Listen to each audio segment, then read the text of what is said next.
Asia কাপের super ফোরে ভারত ও পাকিস্তানের কাছে টানা ২ হারে ফাইনালের স্বপ্ন অনেকটাই ফিকে হয়ে গেছে বাংলাদেশ ক্রিকেট দলের।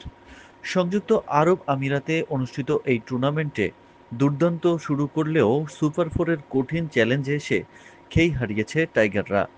কোটি ভক্তের মনে এখন একটাই প্রশ্ন, এত কিছুর পরেও কি বাংলাদেশের ফাইনালে খেলার কোনো সুযোগ আছে?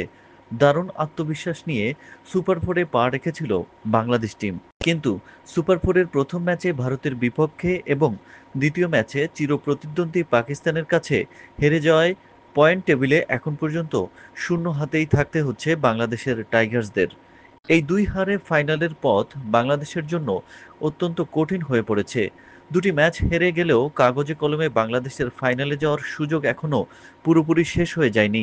তবে সেই পথ এখন আর নিজেদের হাতে নেই। বাংলাদেশকে এখন অবিশ্বাস্য সমীকরণের উপর নির্ভর করতে হবে। তাকিয়ে থাকতে হবে ভারত ও পাকিস্তানের ম্যাচের দিকে। সমীকরণটি এমন হতে হবে, ভারতকে তাদের শেষ ম্যাচে পাকিস্তানের কাছে বড় ব্যবধানে হারতে হবে।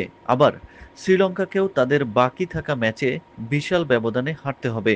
যদি এই সবগুলো সমীকরণ মিলে যায় এবং বাংলাদেশ, ভারত ও শ্রীলঙ্কা এই ৩ দলের পয়েন্ট সমান ২ পয়েন্ট হয়, তখন নেট রান রেটের হিসাব আসবে। সেক্ষেত্রে শ্রীলঙ্কার বিপক্ষে বিশাল ব্যবধানে জয়ের সুবাদে যদি বাংলাদেশের নেট রান রেট বাকি ২ দলের চেয়ে ভালো থাকে, তবেই কেবল একটি অলৌকিক সম্ভাবনা তৈরি হতে পারে। ক্রিকেট বিশেষজ্ঞরা বলছেন, এই ধরনের সমীকরণ মেলানো প্রায় অসম্ভব। ভারত এবং পাকিস্তানের মতো শক্তিশালী দলগুলোর টানা ম্যাচ হারা এবং নেট রান রেটে এতটা পিছিয়ে পড়া খুবই অস্বাভাবিক। তাই বাস্তবতার নিরিখে বাংলাদেশের ফাইনাল খেলার স্বপ্ন প্রায় শেষ বললেই চলে। গাণিতিক সমীকরণ যত কঠিনই হোক, ক্রিকেট অনিশ্চয়তার খেলা।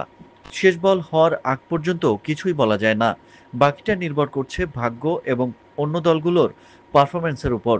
তবে আপাতত টাইগারদের ফাইনাল খেলার সম্ভাবনা অলৌকিক কিছুর ওপরই নির্ভর করছে।